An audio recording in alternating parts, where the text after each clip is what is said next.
Bendiciones para cada uno de ustedes, mis amigos, seguidores de estos medios, La Verdad del Cuarto Ángel.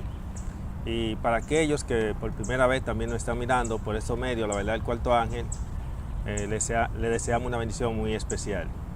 En esta ocasión quiero compartir con ustedes un texto bíblico que se encuentra en el libro de Isaías, capítulo 42, verso 21. Es un texto bíblico que por muchas personas no es conocido, otros conocen el texto, pero no conocen el trasfondo del texto, de lo que dice el texto en sí. Pero en esta ocasión nosotros vamos a, para aquellos que no conocían el texto bíblico y para aquellos que conocen el texto, pero no conocen el trasfondo del texto, vamos a hablar de lo que el texto en sí o el trasfondo del texto, de lo que el mensaje que transmite. Esa cita de Isaías, capítulo 42, verso 21 dice: Jehová se complació, bueno, mi versión pechita dice: Yahweh se complació por causa de su justicia, engrandecerá la ley y la honrará. En la Reina Valera lo expresa de la siguiente manera: Jehová se complació por amor de su justicia en magnificar la ley y engrandecerla. Alabado sea el nombre de Dios. Ahora bien, ¿de qué manera Dios engrandeció o magnificó su ley, honró su ley?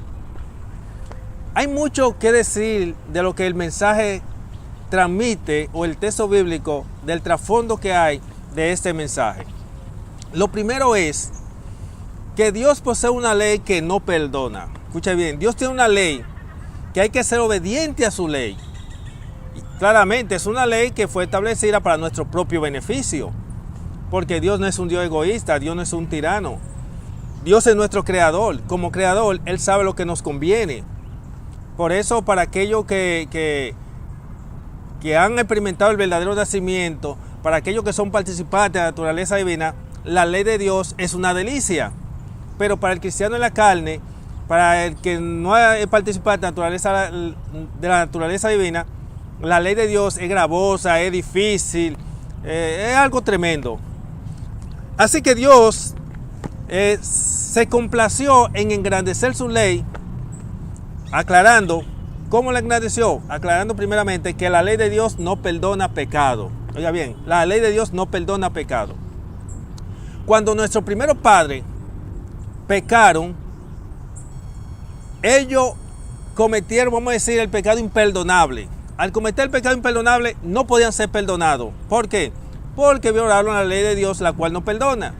Ahora usted dirá, pero ellos fueron perdonados. ¿Y cómo fueron perdonados si cometieron el pecado imperdonable? Bueno, porque había un plan de redención, el cual, ese plan de redención consistía en que si nuestros primeros padres caían, el propósito de ellos, de Dios, era que ellos vivieran eternamente sin caída.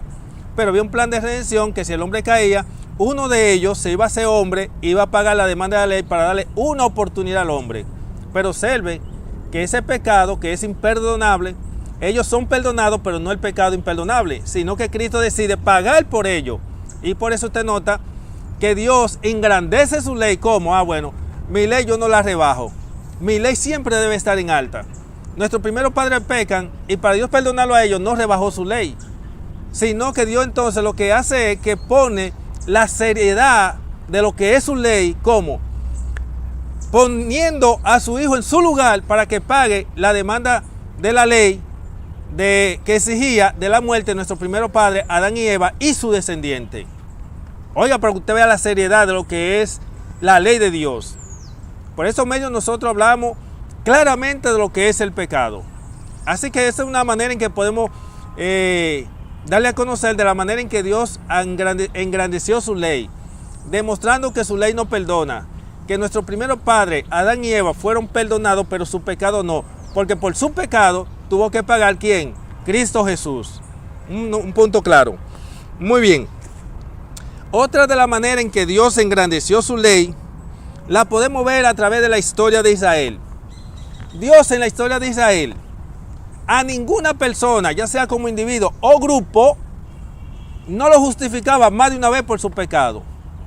Porque como ellos eran descendientes de Adán y Eva, así como Dios le otorgó un perdón a Adán y a Eva en virtud de una sangre derramada, pero ese perdón, esa sangre derramada, que iba a ser derramada hacia el futuro, porque en los tiempos de Israel, del Antiguo Testamento, ellos eran perdonados en virtud de la sangre que iba a ser derramada en aquel personaje que iba a morir en la cruz en el futuro.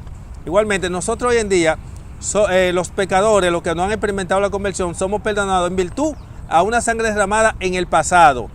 Y los del Antiguo Testamento eran perdonados en virtud de una sangre que iba a ser derramada hacia el futuro. Es decir, la cruz es el antes y el después del hombre, de la generación antes de la cruz y después de la cruz. Así que vemos que en la historia de Israel, cómo Dios engrandece su ley. Dios, cuando hacía un pacto con una persona, esa persona no podía violarlo, porque cuando lo hacía ya no tenía más perdón por su pecado, cometía el pecado imperdonable. Así que nosotros vemos que, por eso usted nota que en la historia de Israel, usted podrá ver quizá los tantos pecados que cometieron. Pecaron mucho, cometieron muchos pecados. Pero no se concentre en tomar la Biblia y estudiar lo tanto que ellos pecaron, sino cuántas veces fueron justificados por su pecado como individuo o grupo. Y se va a encontrar con la tamaña sorpresa del Génesis al Apocalipsis, se puede estudiar ese tema, que Dios no justificó más de una vez a una persona o a un grupo por su pecado. Cuando Dios le otorgaba el perdón a una persona, esa persona no podía cometer los mismos pecados, o ese grupo no podía cometer los mismos pecados, porque de hacerlo ya no había más perdón. Era un pecado imperdonable. En nuestro video anterior nosotros presentamos lo que se llama el título Los nombres del pecado imperdonable, porque hoy en día es lamentable que la gente no han entendido que el término que Jesús utilizó de blasfemia contra el Espíritu Santo no es más que un término de lo tanto que tiene el pecado imperdonable. Y que hoy en día, lamentablemente, aún los ministros no saben y no explican qué significa, qué es la blasfemia contra el Espíritu Santo. Porque aún la explicación que ellos dan no es convincente, es dudosa. Y solamente tienen un solo texto bíblico, que fue la expresión que Jesús utilizó para hablar de la blasfemia contra el Espíritu Santo. Un solo texto bíblico que aparece en diferentes evangelios, pero el mismo texto. Mientras que Cristo y los apóstoles y otros personajes del Antiguo Testamento hablaron de lo que es el pecado imperdonable, y ese tema está claro, y es precisamente basado en lo que es este texto bíblico, que Dios posee una ley que no puede ser violada, porque si es violada, lamentablemente no existe perdón para el que peca contra la ley de Dios, al menos que no sea que venga alguien y muera en su lugar. Por eso Cristo tenía que morir en nuestro lugar, y un hombre no puede pagar por el pecado del otro hombre. Así que vemos que esto sucedió de esta manera. Así que dos razones. Vimos que cuando Adán y Eva pecan, ¿qué sucede? Dios engrandeció su ley. ¿Cómo la engrandeció? Bueno, como mi ley no perdona, ustedes están sentenciados, pero voy a conceder una oportunidad. ¿En el lugar de quién? En el lugar de ustedes va a morir mi hijo. Ahí Dios engrandeció su ley, no rebajó su ley para perdonar a Adán y a Eva. Lo perdonó, pero no rebajó su ley. Tuvo que morir uno más grande que Adán y Eva. Muere uno igual a la ley, al dador de la ley, que fue el mismo Cristo. Y ya vimos que Dios engrandeció su ley, acabamos de mencionar cómo, demostrando a través de la historia de Israel que todo aquel que una vez era justificado no podía caer en los mismos pecados, porque de hacerlo era muerto. Téngase cuidado, que por ahí hay personas que ignorantemente y otros por necedad dicen que Dios perdona hasta 70 veces 7. Yo a esas personas que le dicen así, si son humildes, yo digo, mira, eso es un error. Y si son de estos que son opositores, que no están dispuestos a aceptar la verdad, digo, no, eso es un disparate. Muéstrame las escrituras, el Génesis y Apocalipsis. Una persona que después que Dios le otorgó el perdón, volvió a recaer lo mismo y fue perdonado nuevamente. No aparece un solo caso. ¿Sabe por qué? Porque Dios ha engrandecido su ley, y la ley de Dios no perdona pecado. Cuando una persona es perdonada en virtud en que alguien ha pagado por ese pecado. De lo contrario, no puede ser perdonado. ¿Por qué? Porque la ley de Dios no perdona. Mire que esto es un tema bastante interesante y muy delicado al mismo tiempo. Por eso usted nota que Dios no le toleraba a profetas y sacerdotes los pecados que le toleraba a los reyes, porque los reyes eran pecadores. Hay muchos que se acusan, no, y David, sí, David era un pecador como cualquier rey. Ahí tenemos a Manasés también, tenemos a Salomón. A todos ellos Dios le otorgó un perdón y no se atrevieron a cometer los mismos pecados después de justificado. Y si encontró alguno que lo cometió nuevamente, no fue justificado de nuevo. Asegúrelo, como que 2 más 2 son 4, porque esto es palabra de Dios. Y al profeta y sacerdote solamente se le perdonaba en el caso de los sacerdotes si era por culpa del pueblo. Por eso usted nota que Moisés, cuando comete el error de golpear la roca, él peca por culpa del pueblo. Por eso el Señor le perdona el pecado, porque había una ley en Levítico 4.3 que decía, oiga lo que dice Levítico 4.3, y si el sacerdote ungido, por razón de la culpa del pueblo, presentara ante Yahweh por el pecado que cometió un novillo sin defecto a causa de su pecado, traerá el novillo a la entrada del tabernáculo en presencia de Yahweh, y colocando su mano encima de la cabeza del novillo, lo inmolará delante de Yahweh. Pero oye como dice aquí, por culpa del pueblo era que el sacerdote era perdonado si pecaba. Por eso usted nota que en el libro de Deuteronomio, Moisés se queja ante el pueblo que por culpa de ellos, él no podía entrar a lo que era a Canaán. Vamos a citar, por ejemplo, le vamos a citar algunos textos bíblicos donde Moisés se queja por culpa del pueblo. En el capítulo 1 de Deuteronomio, verso 37, Moisés dice: Jehová se enojó también contra mí a causa de ustedes y me dijo, tampoco tú entrarás a ella. Oiga eso. En el capítulo 3, verso 26, Moisés dice: pero por causa de ustedes, Jehová se enojó conmigo y no me escuchó, sino que Jehová me dijo, es suficiente, no hable más delante de mí de este asunto. Es decir, Moisés le dice, no va a entrar. Moisés empezó a rogarle al Señor, dame una oportunidad, tú sabes que fue por un error, tú sabes que no fue intencional. Jehová le dice, basta, no me hable más de eso, no va a entrar. Y miren, esto es tan serio, miren, un hombre tan santo, un hombre que no pecaba. Oiga, Moisés no pecaba. Usted no puede señalar un pecado de Moisés después de su llamado. No puede, porque si me presenta el caso cuando el egipcio, él no había experimentado la conversión ni había tenido un encuentro con Dios. Después de su conversión no me puede señalar uno. Y aún así, mire cómo Dios lo trató. Y dice la sierva de Dios, para los que creen los escritos del Ellen White, capítulo 443, o sea, página 443, 443, que el pecado de Moisés y Aarón, hablando de la roca, fue por ignorancia, error, equivocación. Estamos hablando de que Dios engrandece su ley. Y que engrandece su ley demostrando que su ley no perdona. La ley de Dios no perdona. Y mira aquí como dice, pero también en el 4:21, Moisés vuelve y se queja. Y dice lo siguiente, 4:21. Él dice allí, pero debido a sus palabras, Yahweh se airó contra mí y juró que yo no cruzaría este Jordán, ni entraría en la buena tierra que Yahweh su Dios le entregó por heredad. 3 veces, posiblemente aparezca más, pero yo por lo menos tengo 3 veces que Moisés se quejó porque él no iba a poder entrar a Canaán por pecar, porque pecó por culpa del pueblo. Recuérdense que estaba airado por lo incrédulo que eran, por lo necio que eran.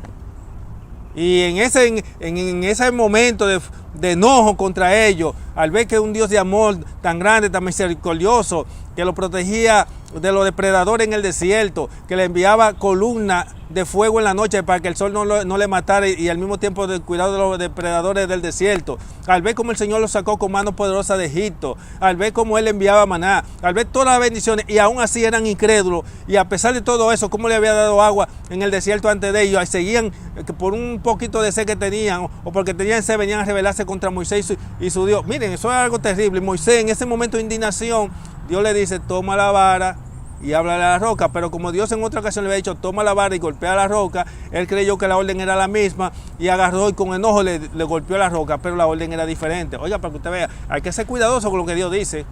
Nada más porque Moisés escuchó mal la orden y él creyó que era golpear a la roca y era háblale a la roca, por eso Moisés no entró. Pero porque fue un error, fue perdonado y fue por culpa del pueblo. Así que ya usted sabe. En el caso de Aarón, nosotros vemos cuando el becerro, también cuando la turba venía sobre él, Dios viene y Aarón ve que la turba viene y la turba venía tan decidida a matar a cualquiera que se opusiera que cuando Huz viene y se opone, ellos mataron a Huz. Es una información extraorbíblica que la gente lo ignora. Dice en el libro de Éxodo 35 que Aarón tuvo miedo. Y al tener miedo, porque al ver lo agresivo que estaban esta gente y lo decidido que estaban a matar a cualquiera que se opusiera a su becerro, Aarón se dio a la petición de ellos de hacerle su becerro. Por eso usted nota que entonces Jehová viene y mata 3,000. 3,000 murieron por la espada de los levitas. En el 35 vamos a confirmarlo, donde dice allí, en el caso del becerro, no, a ver, en el capítulo 32:5, Éxodo 32:5 dice: sin embargo, Aarón sintió miedo y construyó un altar frente al becerro, y Aarón proclamó diciendo: mañana habrá fiesta para Yahweh.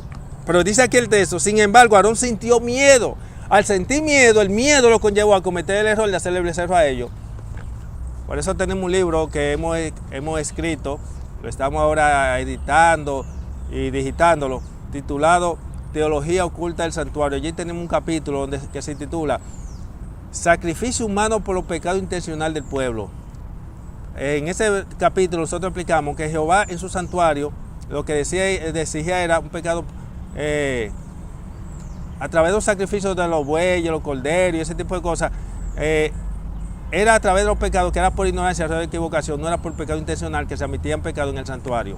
Y que cuando el pecado era intencional, a Jehová había que darle un sacrificio humano, es decir, era una muerte humana, no sacrificio de animales. Por eso usted ve que cuando Acán peca intencionalmente, ahí no se lleva una ofrenda de cordero, tiene que morir Acán, muere Acán, un sacrificio humano. Por eso es que cuando el pecado del pueblo de Israel contra Moab, como fue intencional, era un sacrificio humano, no de cordero, por eso tiene que morir, murieron 24,000.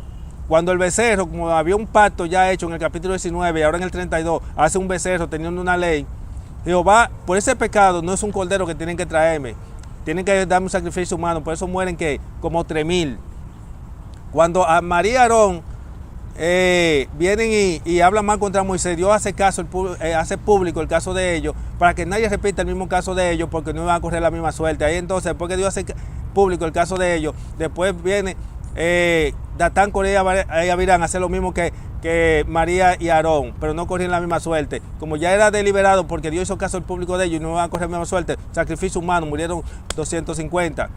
Después de eso vinieron otros más y se rebelaron y no cogieron la suerte de Aarón y María y murieron ¿cuánto? 14,600. Dios no coge corte con su ley. Por eso estamos hablando de que Dios engrandeció su ley. Estamos explicando qué significa este texto bíblico, que Dios engrandeció su ley.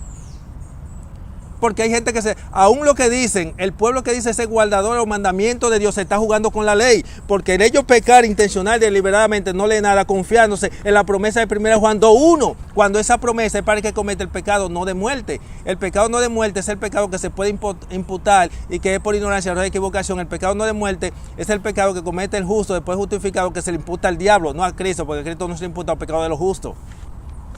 Y eso está contemplado en Levítico capítulo 16, versos 8 al 10. Ese macho cabrío que era sacrificado representa a Cristo, que paga por nuestro pecado antes de nuestra conversión. Y el macho cabrío llamado a Azazel es el que paga, Satanás, quien paga por el pecado de los justos. Así que por lo tanto, continuando esta parte, que esto está muy interesante, tenemos que seguir avanzando. Así que ya vimos de qué manera Dios engrandeció su ley. Dios se magnificó a través de ¿qué? A través de su Hijo. A través de su Hijo, Dios engrandeció su ley. Y nosotros podemos ver en el libro de Juan, capítulo 17, versos 4 y 5, Jesús dice: Padre, he acabado la obra que me diste.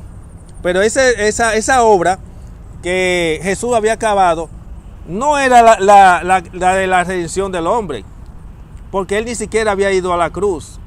Entonces, cuando Jesús dice: Padre, he acabado la obra que me diste, ¿qué obra fue la que tú acabaste? De demostrar que se puede vivir sin pecar. Jesús había demostrado que se podía vivir sin pecar. Luego entonces, esa es una manera en que Dios engrandeció su ley. Dios engrandeció su ley a través de la persona de Cristo, demostrando que sí se puede vivir sin pecar. También Dios engrandeció su ley en la misma persona de Cristo, demostrando que su ley no perdona, donde dice que Él no escatimó, ni siquiera su propio Hijo pasó por alto.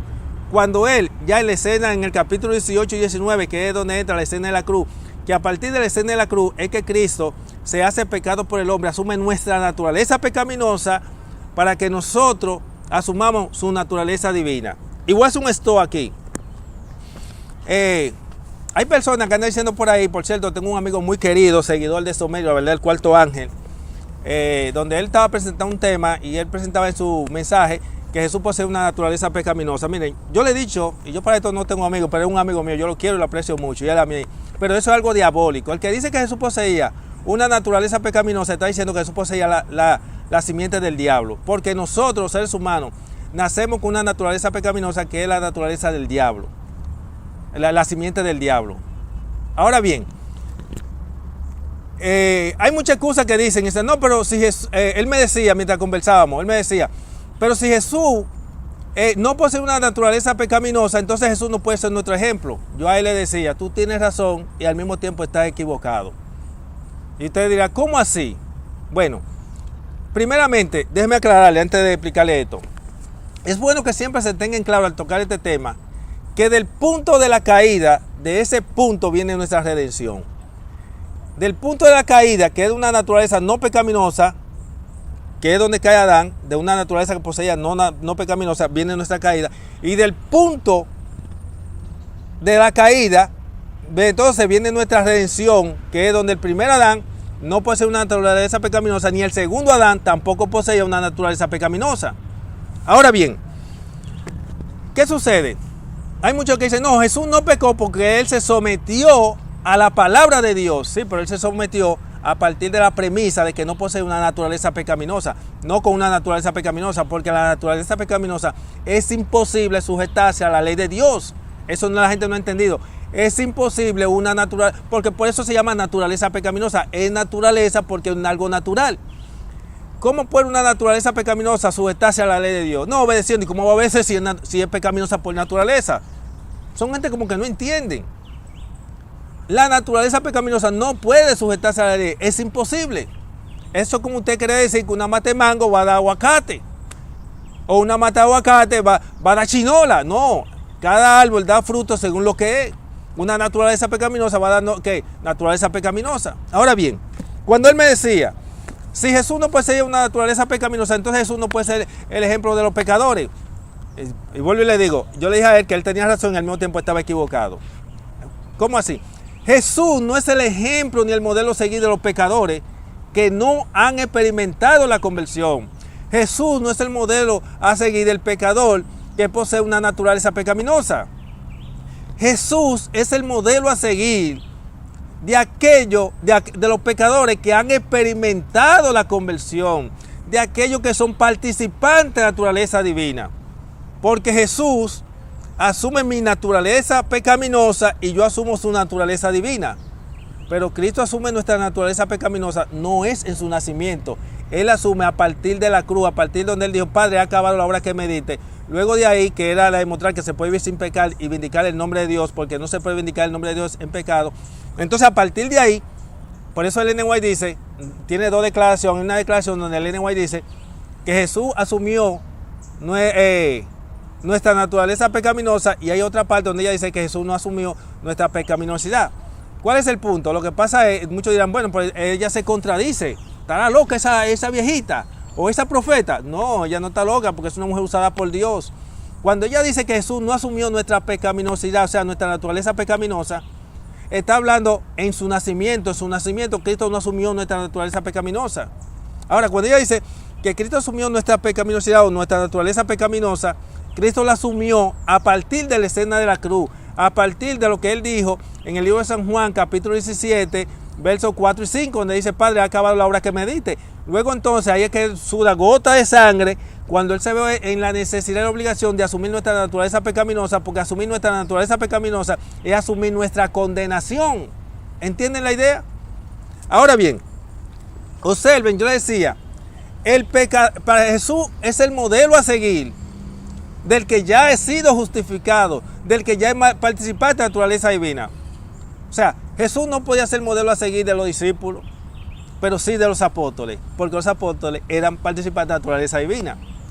Jesús es el ejemplo y el modelo a seguir de los que han experimentado la conversión. Lo que sucede es que hay un alejamiento de las escrituras. La gente no conoce lo que es el plan de la redención, Porque la gente se ha enfocado a creer en un así dice la iglesia, un así dice el pastor. La gente no se ha concentrado a estudiar la Biblia para que el Espíritu Santo le hable y le revele su verdad.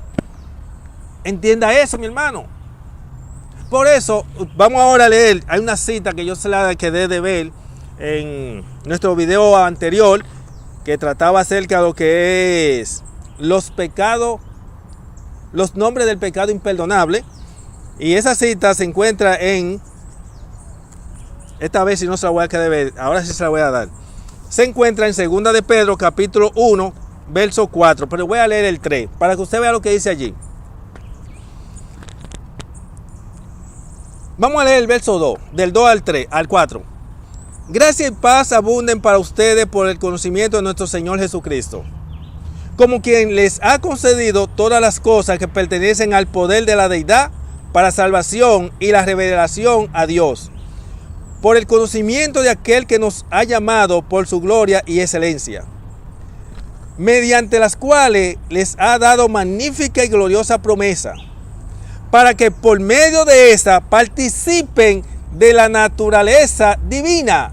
En mi versión pechita dice de la naturaleza de la deidad, habiendo escapado de la corrupción de las bajas pasiones propias del mundo.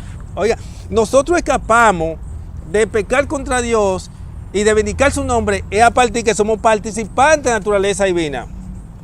Cristo no es el modelo ni ejemplo de seguir del pecador que no ha experimentado la conversión, no. Cristo es el modelo a seguir de aquellos que aceptan su sacrificio, hacen un pacto de sangre y son participantes de la naturaleza divina. Por eso a mi querido y apreciado hermano, a ese hermano que lo quiero y lo aprecio mucho, él también a mí, eso es recíproco. Y creo que hasta ahora mismo es el único punto en que no estamos de acuerdo. Pero eso no quita de que nosotros nos sigamos amando y queriéndonos. Él sabe que sí, y él me ha mostrado su sinceridad y yo la mía. Le he dicho, señores, Jesús no podía poseer una naturaleza pecaminosa, es imposible. Jesús luchaba, era para mantener la victoria. Por eso hay muchos cristianos que han fracasado en su carrera. ¿Sabe por qué? Porque ellos, estando en la carne, están luchando para alcanzar la salvación y la salvación no se alcanza. La salvación se otorga, se regala y luego entonces se lucha para mantenerla. Su servidor no lucha para alcanzar la salvación. Yo estoy luchando para mantener mi salvación. Cuando una persona es participante de la naturaleza divina, no solamente no peca, te aborrece el pecado, pero eso es muy fuerte hoy en día en una iglesia o en las iglesias hoy en día que han caído tan bajo que no concibe la idea que se puede ir sin pecar. Oye, eso es terrible. Así que por lo tanto, la cita que le debíamos en el mensaje anterior, esta cita nos muestra, y usted va a notar que los apóstoles no pecaban, los discípulos sí, porque los discípulos estaban en proceso de entrega y los apóstoles estaban en proceso de santificación. Los apóstoles no pecaban, no veían ni cometieron pecado intencional de soberbia. Ustedes no ven la conducta de los apóstoles siendo la misma antes de su conversión, antes de recibir el bautismo del Espíritu Santo. Que hay, a partir de ahí que son participantes de la naturaleza divina. Ellos no, el estilo de vida es diferente. Hay algunos que por necedad dicen, no, sí, ellos pecaban, y se excusan y dicen, no, porque Pablo dijo a Pedro que él era un hipócrita, bendiciones, mi hermana, que Pedro era un hipócrita porque él estaba haciendo y pecó. Lo que Pedro estaba haciendo, estaba cometiendo un error y lo estaba haciendo a favor de la verdad. No era un pecado intencional y deliberado, para que no se equivoquen. Y creo que ese es del único caso que ellos pueden señalar, y mire que era a favor de la verdad, no era en contra de la verdad. Porque Pedro ya era un hombre participante de la naturaleza divina. Ya Pedro, los deseos de Pedro, después de ser participante de la naturaleza divina, no eran lo mismo antes de su conversión. Los deseos del hombre que no es participante de la naturaleza divina no son los mismos que ellos ya son participantes de la naturaleza divina. Eso tiene que estar claro entre nosotros. Que Jesús no posee una naturaleza pecaminosa, eso es diabólico, señores. El que enseña y dice que Jesús posee una naturaleza pecaminosa está diciendo que Jesús poseía la simiente del diablo, y eso no es así. Jesús fue engendrado por el Espíritu Santo, concebido, sí, en un vientre de una mujer pecadora, eso es cierto, pero no engendrado por un hombre pecador. La mujer lo que hace es que conservan. Así que es bueno que tengas eso en claro. Por eso se dice que lo que experimenta la conversión. ¿Qué significa conversión? Conversión es que Cristo asume mi naturaleza pecaminosa y yo asumo su naturaleza divina. Si Cristo hubiese poseído una naturaleza pecaminosa, ¿qué sentido tiene que yo asuma la naturaleza pecaminosa de Cristo y Él asuma mi naturaleza pecaminosa, si las dos son pecaminosas? Sabemos que Jesús era Dios y hombre.